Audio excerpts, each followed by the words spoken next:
Hello and welcome to The Essential Gamer, where we are talking today about the first gaming event that we have been to this year, the Retro, Modern and Board Guildhall Gamesfest in Portsmouth, England, not too far from where I live. And when we went, we had a look to see what they had, and would you believe it, they had games of all varieties and types, from regular board games to good old-fashioned tabletop gaming like warhammers and stuffs. There was even people lobbing arrows around with bows, and there were the GT racing guys all set up with their rig for the racing games, so lots to show already. There was a couple of little indie projects, some board games, some actual computering games as made by university students, like this one that I really liked, Eglion.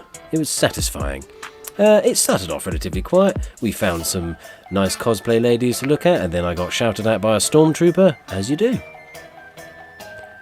Now in different sections there were different things available. As I say, there was lots of Portsmouth University projects that are on show, lots of solo dev games and all that sort of stuff. The things that I really like to go and find at these kind of expos, all the smaller projects that you may not have heard about from anywhere else, and it was very satisfying to go and see all the shininess. There was lots of retro games on show, from Game Over, a Portsmouth staple. The one thing is that the only negative that I had is that they're all one-up machines, arcade one-up machines, and not the original arcade boxes. There were some original consoles on show, there were some mini consoles as well that had some of the retro games being played. I don't mind it too much, because in a way at least people get to play these games that they may not have had access to before. But I can only play Pac-Man, Mortal Kombat 2 or Street Fighter so many times. There was a stormtrooper getting his face hugged off as well. Lots of 80s retro references everywhere.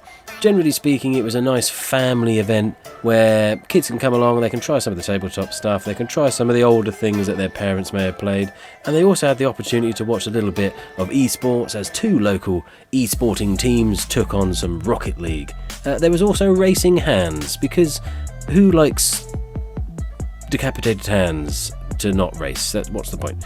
The event itself went really well.